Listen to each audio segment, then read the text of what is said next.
اچھا، جب ہندوستان میں انگریز آیا نا تو انگریزی تہذیب بھی آئی، تو جب وہ سائنسی علوم پڑھنا شروع کیے نوجوانوں نے تو اباؤں سے باپ سے باغی ہونا شروع ہو گیا، ادب تمیز تہذیب آہستہ آہستہ ختم. تو اکبر الہ آبادی نے ایک شعر کہا، ہم ایسی سب کتابیں قابل ضبطی سمجھتے ہیں جسے پڑھ کر کے بچے باپ کو خبتی سمجھتے ہیں. ہم چاہتے ہیں ایسی تمام کتابیں ضبط کر لی جائیں جنہیں پڑھنے کے بعد بچے باپ کو بیوقوف سمجھنا شروع کر دیتے ہیں، باپ کا احترام دل سے نکل جائے. تو ایسے اسکالر جسے سننے کے بعد سارے علماء بیوقوف لگنے لگیں تو یہ اس کی علامت ہے، یہ امت تو پھر یتیم ہے بھائی. یہ امت کیا ہے؟ یتیم. بعض لوگوں نے تاریخ کا ایسا نقشہ کھینچا ہے بنو امیہ کا، بنو عباس کا، خلافت عثمانیہ کا، کہ اسے پڑھنے کے بعد ایسا لگتا ہے مسلمانوں میں کوئی انسان کا بچہ آج تک پیدا ہوا ہی نہیں ہے. حالانکہ ہمارا ماضی ہمارے حال سے بہت شاندار تھا، بہت شاندار. ایک صحافی نے کہا کہ دیکھو مسلمانوں نے آپس میں اپنے آپ کو اتنا مارا ہے، اٹلی تک ہماری فوجیں پہنچ گئی تھیں، یورپ فتح ہونے والا تھا، لیکن ہم نے ہی آپس میں بغاوتیں کر کے بیڑا غرق کر دیا. ٹھیک ہے، یہ ایک نیگیٹو پہلو ہے کہ ہمارے کوئی کمانڈر جب بڑھتا علاقے فتح کرتا، بغاوت کر لیتا حکومت کے خلاف، ریاست دو ٹکڑے ہو جاتی. لیکن یہ بھی تو ایک شاندار پہلو ہے کہ کہاں تک پہنچ گئے تھے؟ یورپ تک. کیا یہ صفات کے بغیر، کوالٹیز کے بغیر ہو سکتا تھا؟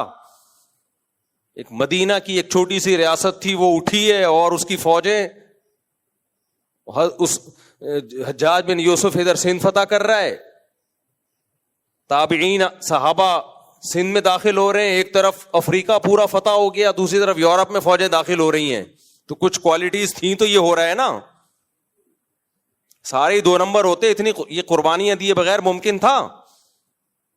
1920 میں جا کے ہماری خلافت کا خاتمہ ہوا ہے. اس وقت تک سب سے گریٹ ہم ہی تھے پاور، طاقت کے لحاظ سے. اس میں ہماری حماقتیں تھیں، اس خاتمے میں، اس حماقتوں کا کون انکار کر رہا ہے؟ لیکن یہاں تک پہنچنے کے لیے کچھ صفات بھی تو ہونی چاہیے نا. تو کبھی کسی ایسے بندے کو مت سنو یا ایسے اسکالرز کو مت سنو جن کو سننے کے بعد آپ کو لگے ہم برے تھے، برے ہیں اور برے رہیں گے. ایسا نہیں ہے بھائی، ہم اچھے تھے، اچھے ہیں اور انشاءاللہ ہم ہی اچھے ہوں گے. اللہ نے کافروں سے تھوڑی کام لینا ہے. ہاں، ہمارے اندر کچھ خرابیاں تھیں جو ہمیں تنقیدی نظر سے دیکھنی چاہیے، ان خرابیوں کو دور کرنے کی کوشش کرنی چاہیے. سب سے بڑی خرابی پتہ ہے جس کی وجہ سے ہماری ریاستیں تباہ ہوئی ہیں، ہماری خلافتیں ختم ہوئی ہیں، وہ ٹیکنیکل فالٹ کیا تھا؟ ہم نے اپنی ریاستوں کی قدر نہیں کی. ہم نے انڈیویجولی بادشاہوں کو، خلیفاؤں کو دیکھنا شروع کر دیا. بنو امیہ جیسی تیسی تھی، اس کے دور میں اسلام بہت پھیلا ہے، جو ان کی خلافت جیسی بھی تھی بہت پھیلا اسلام. بنو عباس کھڑے ہو گئے اس خلافت کے خلاف کہ ان میں یہ ظلم، ان میں یہ ظلم. اسلام کیا کہتا ہے؟ ظلم کے خلاف آواز اٹھاؤ، لیکن ریاست ختم کرنے کی کوشش بولو مت کرو، بچاؤ. سب سے پہلے کیا بچانا ہے؟ ریاست. بنو عباس نے بغاوت کر دی کہ ان میں یہ ظلم ہو رہا ہے. بھائی ظلم کے خلاف آواز ضرور اٹھاؤ، آپ خاموش مت رہو. حدیث میں آتا ہے سب سے بہترین جہاد ہے ظالم بادشاہ کے سامنے حق بات کہنا. وہ کہتے رہتے، آپ تلوار نہ اٹھاتے. تلوار اٹھانے کے نتیجہ کیا نکلا؟ خلافت 2 حصوں میں ڈیوائیڈ ہو گئی اور جو ترقیاں تھیں وہ رک گئیں. پھر کیا ہوا؟ بغداد کی خلافت کتنی زبردست، ہماری رصد گاہیں تھیں، خلاؤں میں اور سیاروں پہ پہنچنے کی باتیں کون کرتا تھا؟ آج ناسا کرتا ہے، کل کون کرتا تھا؟ ہم کرتے تھے. گورے آیا کرتے تھے ہمارے پاس پڑھنے کے لیے. وہی ہوا، فرقہ وارانہ لڑائی ہوئی ہے اور چنگیز خان کو راستہ دے دیا ایک مخصوص فرقے نے، کیونکہ 2 فرقوں کی ایسی خاندانی لڑائی ہوئی تھی بغداد میں. تو اس لڑائی کا فائدہ کس نے اٹھایا؟ چنگیز خان. جب یہ ایک فرقہ میں نام نہیں لیتا تاکہ پھر قواریت مزید نہ پھیلے. تو انہوں نے کیا کیا, انہوں نے پھر چنگیزیوں کو راستہ دے دیا دشمنی میں. جیسے لوگ اپنے بھائی کو ہی مروا دیتے ہیں نا دشمنی میں آ کے, یہ نہیں دیکھا کہ اس سے تو ہم بھی مریں گے, ہماری بھی ایسی کی تیسی ہو. بغداد پہ قبضہ کرنا آسان تھوڑی تھا, جب تک اپنے لوگ نہ ملے ہوں یہ ممکن ہی نہیں تھا.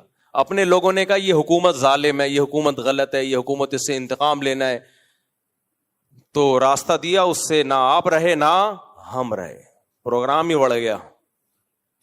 پھر اللہ نے اس امت پہ رحم کیا, تیسری بڑی اسٹیٹ قائم ہوئی خلافت عثمانیہ, بہت جہاد کیا, بہت لڑائیاں لڑیں, قسطنطینیہ فتح ہوا, اور کیا کچھ سلطان محمد فاتح کی قربانیاں تھیں. بالآخر اللہ نے ایک تیسری خلافت ہمیں دی جسے کیا کہا جاتا ہے, خلافت عثمانیہ. اس میں بھی سارے کام ٹھیک تھوڑی تھے, کچھ غلطیاں بھی تھیں. جب بڑے کوئی ایک گھر چھوٹا سا دکھا دو جو 100% صحیح چل رہا ہو. جو مسجدوں میں اعتراض کرتے ہیں نا, امام ایسا, مؤذن ایسا, کمیٹی ایسی, فلانا ایسے, میں کہتا ہوں تم اپنا گھر پورا سیدھا کر کے دکھاؤ پھر آ کے اعتراض کرنا.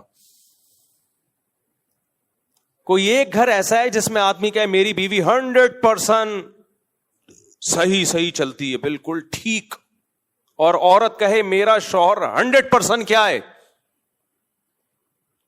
صحیح ہے, انسان کا بچہ ہے بالکل. ایک بھی گھر, میرا گھر نہیں ہے, میری بیگم کہے گی میرے میاں بہت اچھے ہیں لیکن ایک فالٹ ہے, ایک فالٹ ہے ان کے اندر, تو وہ بھی کوئی نہ کوئی فالٹ نکال لے گی نا. وہ فالٹ کیا ہے بھائی, یہ شادیاں کرتے رہتے ہیں. میں جیسے ہی گھر میں کوئی شادی والا کلپ آتا ہے نا فوراً گزار دیتا ہوں اس کو, کیونکہ مجھے پتا ہے گھر میں کوہرام میں. جیسے میں اپنا کلپ, یعنی جیسے فیس بک پہ ٹک ٹاک پہ ہوتا ہے نا, آدمی دیکھ رہا ہوتا ہے کیا کوئی نئی چیز آئی ہے, تو جیسے ہی میں آتا ہوں نا سامنے اور شادی نکلے ٹھڑک کر کے گھما دیتا ہوں. میں کوئی اور ٹاپک کو سن لیتا ہوں, مجھے پتا ہوتا ہے گھر میں برتن بجنا شروع ہو جائیں گے. تو کوئی ایک گھر ایسا نہیں ہے جہاں اسلامی حکومت قائم ہو. کوئی ایک گھر ہے, سارے بچے نمازی ہوں, ایک نہ ایک پوستی نکلے گا, وہ اٹھے گا نہیں ٹائم پہ, وہ سوتا پڑا رہے گا. سارے خدمت گزار نہیں ہوتے, کسی گھر میں سارے خدمت گزار ہوتے ہیں, بیوی بس زبان ہوتی ہے, کسی گھر میں بیوی نیک ہے تو کوئی اور مسئلے. تو بھائی کیا اس گھر کے خلاف بغاوت کر دیں, اسے بم سے اڑا دیں؟ زندگی کی گاڑی ہے, چلانی پڑتی ہے بھائی. بڑے فائدے حاصل ہو رہے ہیں, چھوٹے نقصانات کو برداشت کرو. تو اسی طرح زندگی چلتی ہے. تو اسٹیٹ اور ریاستیں بھی اسی طرح چلتی ہیں, اسٹیٹ اور ریاستیں بھی ایسے ہی چلتی ہیں. یہ تھوڑی ہوتا ہے کہ ریاستی کو اڑا دو, بغاوت شروع کر دو, تلوار اٹھاؤ, یہ توڑ دو, یہ 2 ٹکڑے کر دو, 3 ٹکڑے کر دو, فلاں ایسا ہے, فلاں ویسا ہے. بھائی فلاں جیسا بھی ہے, ملک کس کا ہے؟ ہمارا ہے, ملک ہمارا ہے. پنجابی میں مشہور ہے کہ مجبوری میں گدھے کو بھی باپ بنانا پڑتا ہے. مشہور ہے نا پنجابی میں, مجبوری میں گدھے کو بھی کیا بنانا پڑتا ہے.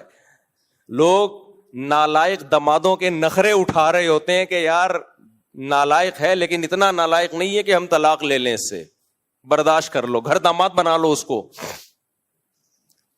بیٹی کے مفاد کے لیے. تو پنجابی میں مشہور ہے کہ مجبوری میں گدھے کو بھی باپ بنانا پڑتا ہے. تو حدیث سے یہی بات ثابت ہے کہ ظالم حاکم ہو, ظالم ہو, مجبوری میں اس کو بھی باپ بنا لو ریاست کو بچانے کے لیے. باقی یہ نہیں کہ اس کی غلطیوں کو صحیح کہنا شروع کرو, آواز اٹھاؤ اس کے خلاف, حق بات کہو, اس کے سامنے جا کے بھی کہو, حق پر مجبور کرو اس کو, تلوار نہ اٹھاؤ. بغاوت ہوگی, خون خرابہ ہوگا. اور میں جب یہ بات کرتا ہوں لوگ سیدنا حسین کا حوالہ دیتے ہیں کہ انہوں نے بھی تو بغاوت کی تھی. نا نا نا نا, سیدنا حسین کی تلوار بغاوت کے جرم سے محفوظ. اگر وہ بغاوت کرنے کے لیے نکلے ہوتے مستورات کے ساتھ, باپردہ خواتین اور چھوٹے بچوں کے ساتھ نہ نکلتے, فوج لے کے نکلتے. وہ تو تفتیش احوال کے لیے گئے تھے, ان کا قتل مظلومانہ ہوا ہی اس لیے. بھائی خواتین اور بچوں کے ساتھ آ رہے ہیں, ایسے میں تو جانی دشمن کو بھی عزت دی جاتی ہے. جو آپ کی جان کا دشمن ہو نا, اگر عورت کے ساتھ آپ کے گھر پہ آ جائے, بچوں کے ساتھ آ جائے, تو پرلے درجے کا بغیرت بھی ہوگا, ایسے موقع پہ ہاتھ نہیں اٹھائے گا.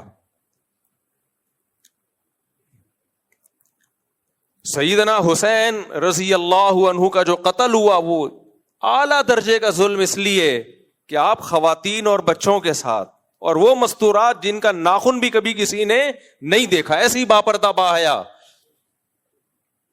ان کو کربلا کے میدان میں قتل کیا کہ وہ دفاع میں لڑے ہیں.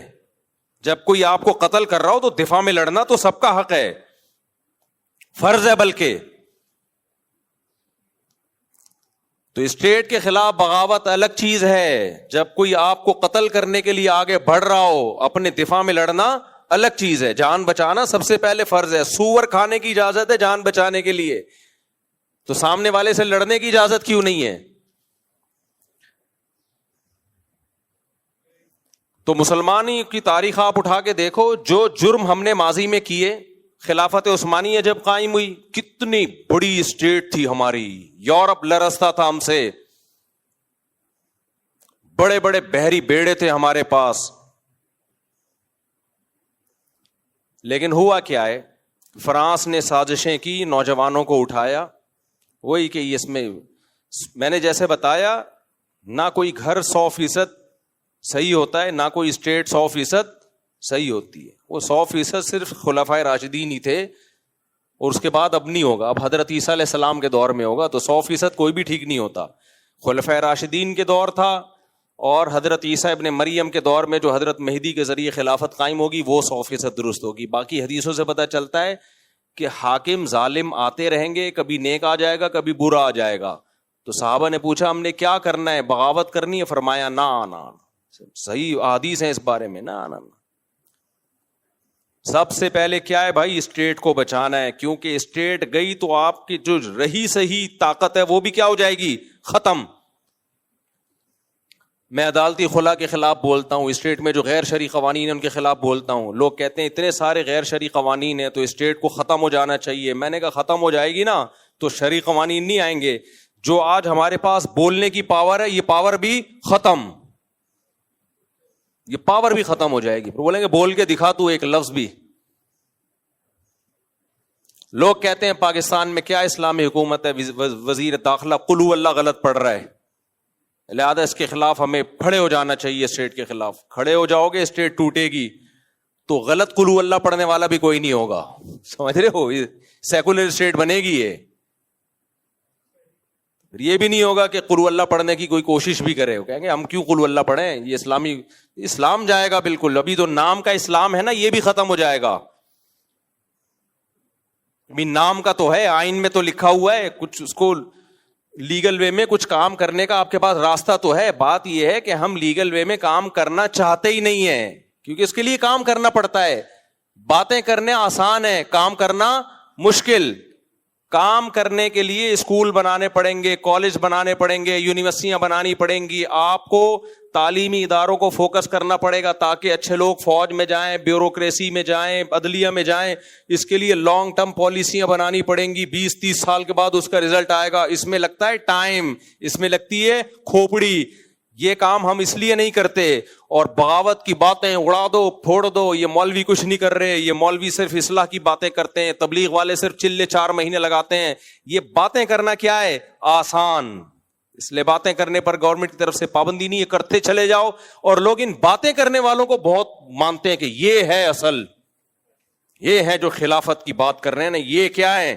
یہ مفتی طارق مسعود تو کبھی آج تک خلافت کی بات نہیں کی ہے, شادیوں کی بات کرتا رہتا ہے بس. یہ دیکھو فلاں اسکالر ہے, ہمیشہ بات کرتا ہے خلافت کی, خلافت قائم ہونی چاہیے. بات کر لو بھائی, کوئی پابندی نہیں ہے. آپ کے پاس اس خلافت کا پیکج کیا ہے؟ نہیں آئی بات, میرا خیال ہے. ایک آدمی 200 کلو کا ہے اور تقریر کر رہا ہے آدمی کو ہینڈسم اسمارٹ ہونا چاہیے, 200 کلو ویٹ زیادہ ہے. آپ سب جو ہے اپنا وزن گھٹائیں. سب 200 کلو کے بیٹھے ہوئے تھے سامنے. اور وہ تقریر کر رہا ہے ہم سب کو 70 کلو کا ہونا چاہیے, یہ 200 کلو ٹھیک نہیں ہے, 200 کلو. دیکھو یہ مولوی باتیں نہیں کرتے کہ اپنا وزن گھٹاؤ, لوگوں کو اصلاح میں لگایا ہوا ہے, انہوں نے تبلیغ میں لگایا ہوا ہے, اصل تو کیا ہے وزن گھٹاؤ, باتیں یعنی باتیں بہت کر رہا ہے. لوگ آئے کیسے گھٹائیں, کیا پیکج ہے آپ کے پاس؟ وہ کہ پیکج گیا تیل لینے وزن گھٹاؤ صحت بناؤ. تو سر میں چاہتا ہوں وزن گھٹاؤں, کیا کھانا پڑے گا, کیا ایکسرسائز ہے, ڈائٹ پلان کیا ہے؟ پلان گیا تیل لینے. تو سر پھر آپ بھی کہاں چلے جاؤ, آپ تیل لینے چلے جاؤ. پلان کچھ نہیں ہے آپ کے پاس. ڈاکٹر جب بتاتا ہے وزن گھٹاؤ, آپ کا وزن زیادہ ہے, تو آپ اگلا سوال ڈاکٹر سے پوچھتے ہیں ڈاکٹر صاحب کیسے؟ ڈاکٹر کہ پتہ نہیں کیسے. تو آپ رکھ کے ایک تھپڑ لگاؤ گے نا ڈاکٹر کو, میں 200 کا ہوں, میں 400 کا ہوں, آپ کو اس سے کیا لینا دینا؟ ڈاکٹر فوراً پلان بتاتا ہے کہ دیکھو روٹی چاول کم کر دو, واکنگ کیا کرو, یہی بتائے گا نا. اس کا مطلب بھائی یہ اس کے پاس پیکج ہے. تو آج کل بہت سارے اسکالر یونیورسٹیوں میں آ رہے ہیں, خلافت ہونی چاہیے, ملک میں یہ ہونا چاہیے, ملک میں بغاوت ہونی چاہیے, ملک میں فلانا ہونا چاہیے, اسلامی نظام کی کوشش ہونی چاہیے. کیا اس کا سوٹیبل پیکج کیا ہے؟ سوٹیبل ہو جو گراؤنڈ ریئلٹی سے میچ کرتا ہو.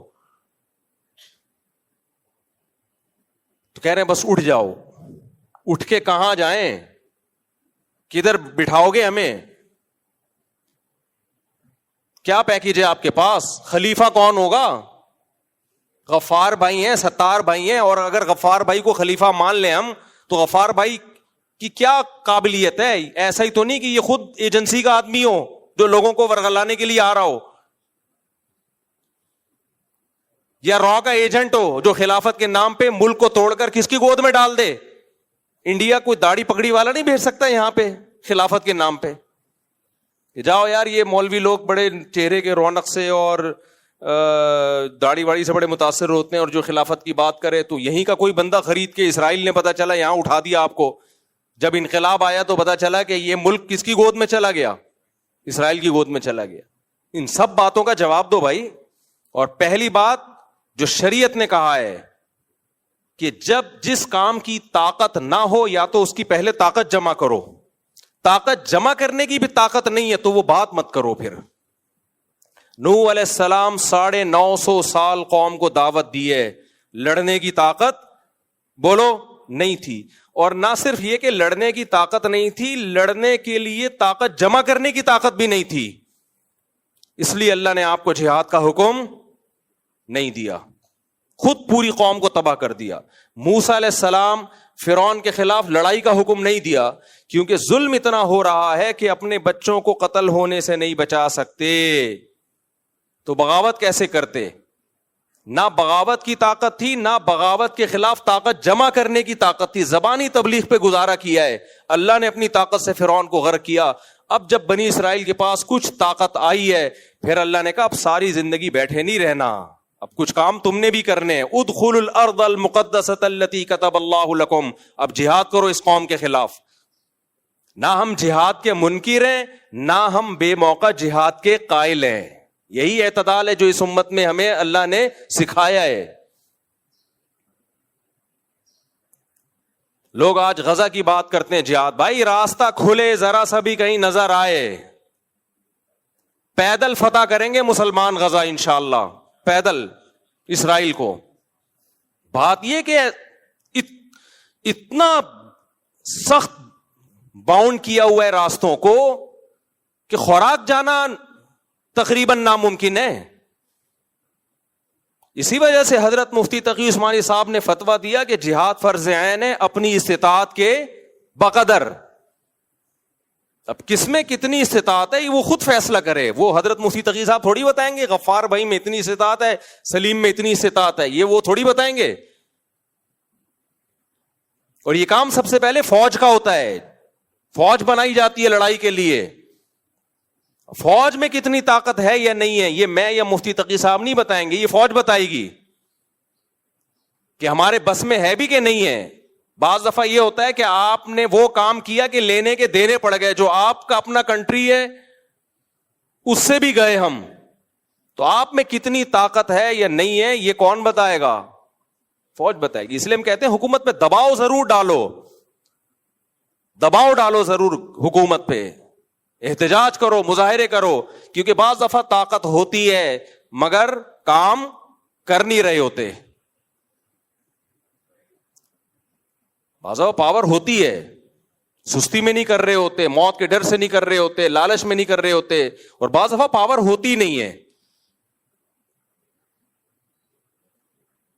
نبی صلی اللہ علیہ وسلم نے 13 سال مکہ میں بیت اللہ کے اندر 360 بت برداشت کیے ہیں, کیونکہ ان بتوں کو نکالنے کی طاقت نہیں تھی.